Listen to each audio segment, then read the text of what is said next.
ಚಂದನಪುರ ಎಂಬ ಸುಂದರವಾದ ಗ್ರಾಮದಲ್ಲಿ ಸಾವಿತ್ರಮ್ಮ ಎಂಬ ಮಹಿಳೆ ವಾಸಿಸುತ್ತಿದ್ದಳು. ಆಕೆಗೆ 4 ಗಂಡು ಮಕ್ಕಳು, 4 ಸೊಸೆಯರು. ಹೊಲಗದ್ದೆಗಳು, ಬಾಡಿಗೆಗೆ ಕೊಟ್ಟಿದ್ದ ಮನೆಗಳು, ಸಾಕಷ್ಟು ಆದಾಯ. ಹೀಗೆ ಹಣಕ್ಕೆ ಯಾವುದೇ ಕೊರತೆ ಇದ್ದಿರಲಿಲ್ಲ. ಆದರೆ ಸಾವಿತ್ರಮ್ಮನಿಗೆ ಇಡೀ ಊರಿನಲ್ಲಿ ಇದ್ದ ದೊಡ್ಡ ಹೆಸರು ಒಂದೇ: ಕಂಜೂಸಿ ಸಾವಿತ್ರಮ್ಮ.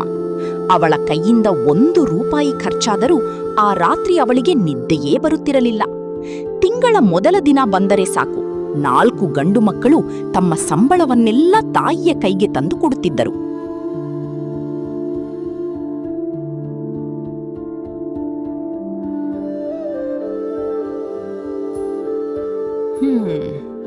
ಎಲ್ಲವೂ ಸರಿಯಾಗಿದೆ.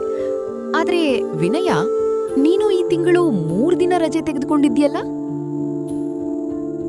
ಹೌದಮ್ಮ, ಮಗುವಿಗೆ ಜ್ವರ ಬಂದಿತ್ತು.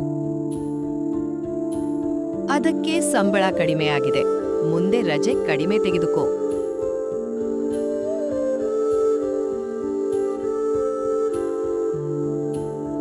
ನಾಲ್ಕು ಮಕ್ಕಳು ಏನೂ ಮಾತನಾಡದೆ ಅಲ್ಲಿಂದ ಹೊರಟು ಹೋಗುತ್ತಿದ್ದರು. ನಂತರ ಸಾವಿತ್ರಮ್ಮ ಆ ಹಣವನ್ನೆಲ್ಲ ಒಂದು ಬಟ್ಟೆಯಲ್ಲಿ ಕಟ್ಟಿ ತನ್ನ ಕೋಣೆಯಲ್ಲಿದ್ದ ಕಬ್ಬಿಣದ ಅಲಮಾರಿಯಲ್ಲಿ ಇಡುತ್ತಿದ್ದಳು. ಅದಾದ ನಂತರ ದೊಡ್ಡ ಲೆಕ್ಕದ ಪುಸ್ತಕ ತೆಗೆದುಕೊಂಡು ಪ್ರತಿಯೊಂದು ರೂಪಾಯಿಯ ಲೆಕ್ಕ ಬರೆಯುತ್ತಿದ್ದಳು. ಅತ್ತ ಕಡೆ ಅಡುಗೆ ಮನೆಯಲ್ಲಿ 4 ಸೊಸೆಯರು ಕೆಲಸ ಮಾಡುತ್ತಿದ್ದರು. ಅಕ್ಕ, ನನ್ನ ಚಪ್ಪಲಿ ಸಂಪೂರ್ಣ ಹರಿದೋಗಿದೆ. ಅತ್ತೆ ಬಳಿ 300 ರೂಪಾಯಿ ಕೇಳಿದ್ದೆ. ಅರ್ಧ ಗಂಟೆ ಲೆಕ್ಕ ಹೇಳಿ ಹಾಗೆ ಕಳುಹಿಸಿದ್ರು. ನನಗೆ 3 ತಿಂಗಳಿನಿಂದ ಒಂದು ಸೀರೆ ಬೇಕಾಗಿದೆ. ಪ್ರತಿ ಬಾರಿ ಕೇಳಿದ್ರೆ ಹಳೆಯ ಸೀರೆಯಲ್ಲಿ ಏನ್ ಕೊರತೆ ಅಂತಾರೆ.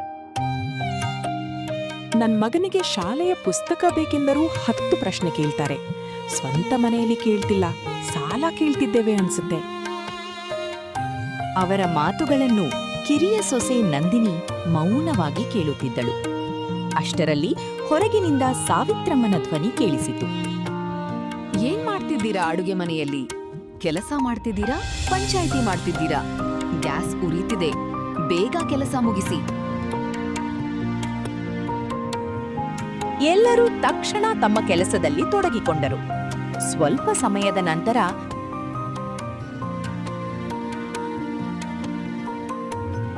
ಲಲಿತಾ ಧೈರ್ಯ ಮಾಡಿ ಅತ್ತೆಯ ಬಳಿ ಹೋದಳು. ಅತ್ತೆ, ಒಂದ್ ಮಾತು ಹೇಳ್ಬೇಕಿತ್ತು. ಏನ್ ಬೇಕು? ನನ್ನ ಸೀರೆ ತುಂಬಾ ಹಳೆಯದಾಗಿದೆ, ಹಲವೆಡೆ ಹರಿದಿದೆ. ಒಂದು ಅಗ್ಗದ ಸೀರೆ ತೆಗೆದುಕೊಳ್ಳೋಣ ಅಂತ. ಹರಿದಿದ್ಯಾ? ಹೊಲಿದ್ಕೋ. ಪಕ್ಕದ ಮನೆಯ ಸರಸ್ವತಿ ಹಳೆಯ ಸೀರೆ ಹಾಕಿಕೊಂಡೇ ಇರ್ತಾಳೆ.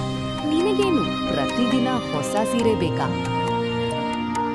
ಅತ್ತೆ, ಮುಂದಿನ ವಾರ ನನ್ನ ತವರು ಮನೆಯವರು ಬರ್ತಿದ್ದಾರೆ. ಅವರು ನಿನ್ನ ಸೀರೆ ನೋಡಲು ಬರುತ್ತಾರಾ? ಮನೆ ನೋಡಲು ಬರುತ್ತಾರೆ. ಹೋಗು, ನನಗೊಂದು ಕಪ್ ಚಹಾ ಮಾಡಿಕೊಡು. ಲಲಿತಾ ತಲೆ ತಗ್ಗಿಸಿಕೊಂಡು ಅಡಿಗೆ ಮನೆಗೆ ಮರಳಿದಳು.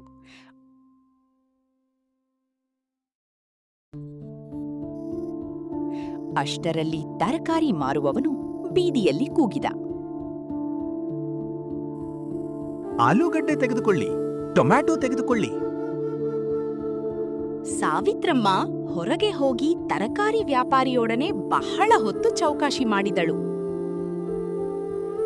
2 ರೂಪಾಯಿ ಕಡಿಮೆ ಮಾಡು. ಅಮ್ಮ, ಇದಕ್ಕಿಂತ ಕಡಿಮೆ ಮಾಡಿದ್ರೆ ನನಗೆ ಉಳಿಯುವುದೇ ಇಲ್ಲ. ಕೊನೆಗೆ ಸಾವಿತ್ರಮ್ಮ ತರಕಾರಿ ತೆಗೆದುಕೊಳ್ಳದೆ ಮನೆಗೆ ಬಂದಳು. ಇಂದಿನಿಂದ ಟೊಮ್ಯಾಟೊ ಬೇಡ, ತುಂಬಾ ದುಬಾರಿ. ಟೊಮ್ಯಾಟೊ ಇಲ್ಲದಿದ್ದರೂ ಸಾಂಬಾರ್ ಮಾಡಬಹುದು. ಮುಂದೆ ಊಟ ಮಾಡುವುದನ್ನೇ ನಿಲ್ಲಿಸೋಣ ಅಂತ ಹೇಳ್ಬಹುದು. ಏನ್ ಹೇಳ್ದೆ? ಏನಿಲ್ಲ ಅತ್ತೆ.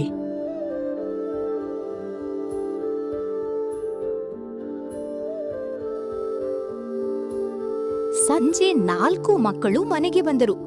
ಎಲ್ಲರೂ ಊಟಕ್ಕೆ ಕುಳಿತರು. ಅಡುಗೆ ಮನೆಯಿಂದ ಕೇವಲ 8 ರೊಟ್ಟಿಗಳು ಬಂದವು. ಅಮ್ಮ, ಇವತ್ತು ಇಷ್ಟು ಮಾತ್ರವೇ? ಎಲ್ಲರಿಗೂ 2 ರೊಟ್ಟಿ ಸಾಕು. ಹೆಚ್ಚು ತಿನ್ನುವುದರಿಂದ ಆರೋಗ್ಯ ಹಾಳಾಗುತ್ತದೆ.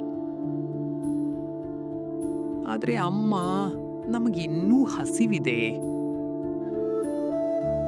ನಂತರ ಬೇಕಾದ್ರೆ ನೋಡೋಣ. ಹಿಟ್ಟನ್ನು ವ್ಯರ್ಥ ಮಾಡಬಾರ್ದು. 4 ಸೊಸೆಯರು ಒಬ್ಬರನ್ನೊಬ್ಬರನ್ನು ನೋಡಿಕೊಂಡರು. ಅವರ ಮನಸ್ಸಿನಲ್ಲಿ ಅಸಮಾಧಾನ ಹೆಚ್ಚುತ್ತಲೇ ಹೋಯಿತು.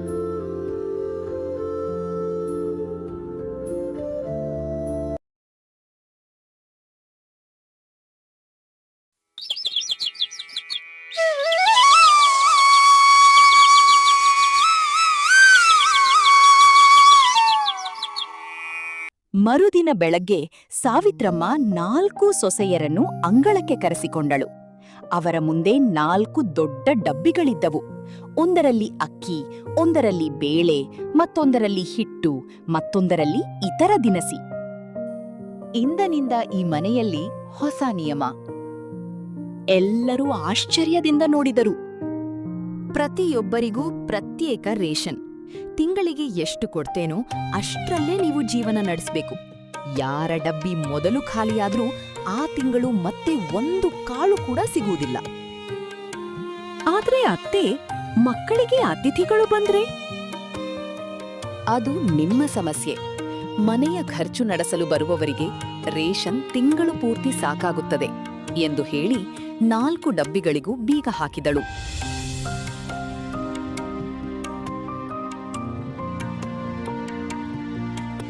ಸೊಸೆಯರ ನಡುವೆ ಜಗಳ. ಆ ದಿನದಿಂದ ಮನೆ ಬದಲಾಗಿತ್ತು. ಮೊದಲು 4 ಸೊಸೆಯರು ಒಟ್ಟಿಗೆ ಅಡುಗೆ ಮಾಡುತ್ತಿದ್ದರು. ಈಗ ಪ್ರತಿಯೊಬ್ಬರೂ ತಮ್ಮ ಡಬ್ಬಿಯ ಲೆಕ್ಕ ನೋಡಿಕೊಳ್ಳುತ್ತಿದ್ದರು.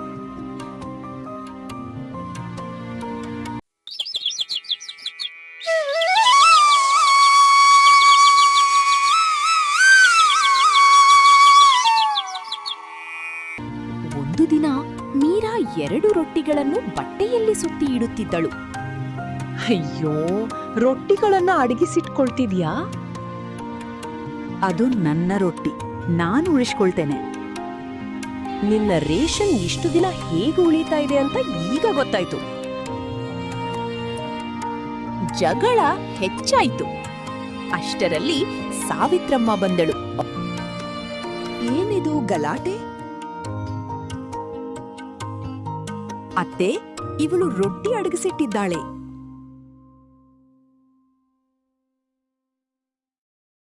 ಅದು ಅವಳ ಪಾಲಿನ. ನಂದಿನಿ ಅತ್ತೆಯನ್ನು ಅನುಮಾನದಿಂದ ನೋಡುತ್ತಾಳೆ.